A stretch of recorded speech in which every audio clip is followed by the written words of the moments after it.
Kung ang kapalit ng pagod ay magandang kinabukasan, wala akong karapatan mapagod.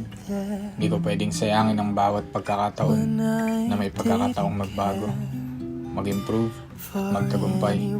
Kahit na minsan, parang ang buhay ay puro drag at parang stress as fuck.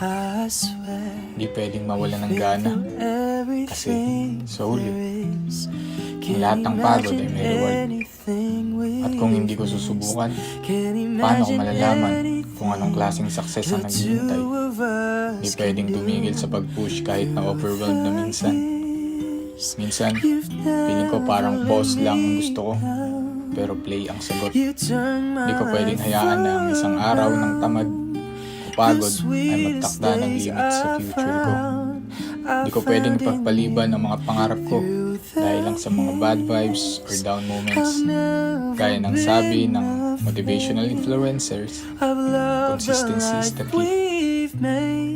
Kahit hindi ko paramdam na may progress, bawat step forward ay isang hakbang patungo sa mas maganda at mas makulay na bukas. Keep going, kasi ang mga maliliit na hakbang ay nagiging malaking leap.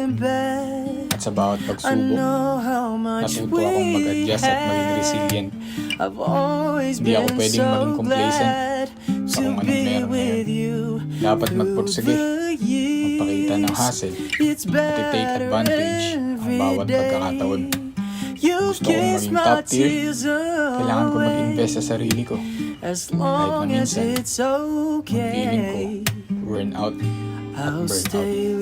Pero tulad nga sabi ng mga kaibigan ko, these too shall pass. At sa huli, magiging worth it lahat ng pagod. Lalo na kung makikita ko ang bunga ng lahat ng sakripisyo.